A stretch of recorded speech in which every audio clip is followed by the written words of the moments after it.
As I drove down I-95, it occurred to me how little graffiti there is in Delaware.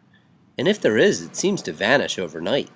I took a pit stop into Wilmington to find out what happens if you decide to tag there.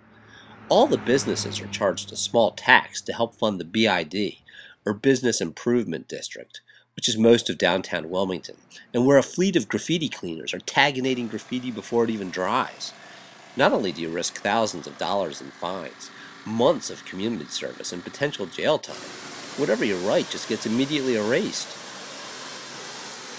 When I say immediately, just look how fast it takes. These guys are good. I kept driving and was thinking about how this guy I was going to visit said his tag kept getting covered up and used by someone else. He said he was going by the tag Moist now. Scum, easy, twerp, moist. I guess these guys didn't want to spend too long painting their tags. Maybe they even made it up on the spot. But why would someone even care about graffiti for 40 years anyway? I was reminded of a recent story in New York about an artist named Lil Angel. Lil Angel was a tag for Angel Ortiz, who worked with Keith Haring back in the early 1980s.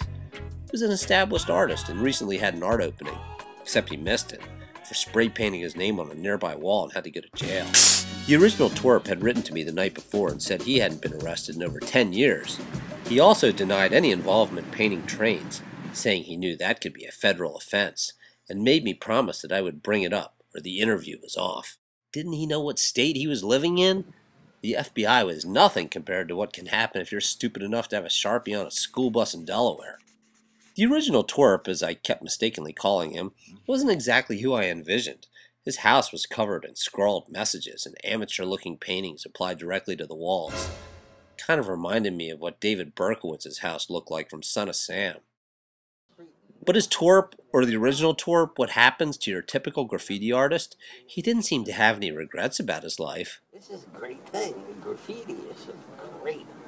You know, it's an art form that's... If you were going to find out how art is going to revolutionize the world, it's graffiti. He told me about a friend of his who had graduated from spraying the paint to actually sniffing the paint. Seems like you can spray paint a rag and bury your face in it and get high. I imagined all the mug shots out there with spray painted faces. Put this rag, he sprayed it into the rag and put it up to his face and just inhale it. And his nose was gold. He said, well, how come your nose is gold? And he couldn't explain. The life of a graffiti artist didn't seem to have a very happy ending. I wanted to get out of there and see some of his graffiti. So he took me for a walk around Newark to show me some of his stuff. That was the first one I did. Oh, I'm moist, by the way. He kept saying that they must have just painted over what he had done, but I wondered what he had done. He said that's why he now called himself Moist, because his graffiti seemed to disappear overnight. Oh, they painted it over. Everywhere we went, he pointed to nothing. Seems like all the works that you've done is all gone. You could call it reductionism. I haven't seen any. Where was all this graffiti? Where was Moist and twerp? Where? He seemed dejected. All of this was tagged. And they painted it over? They bricked it up. They were so furious about my art that they bricked it. This. But he finally got excited when we found twerp. But even then, this was a false alarm. But I didn't do that. Somebody's even stolen my... This is not right. That's not you. So someone's taken your tag.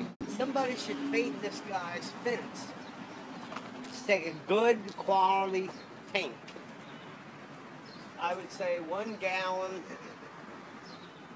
you know, per yard, and cover this up. Because that's not me.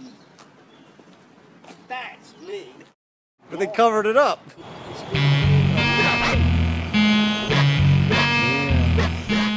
And I wasn't sure if it was worth talking to him anymore, so I thought I might go home and put together something about my experience shoplifting paint for the Sud crew.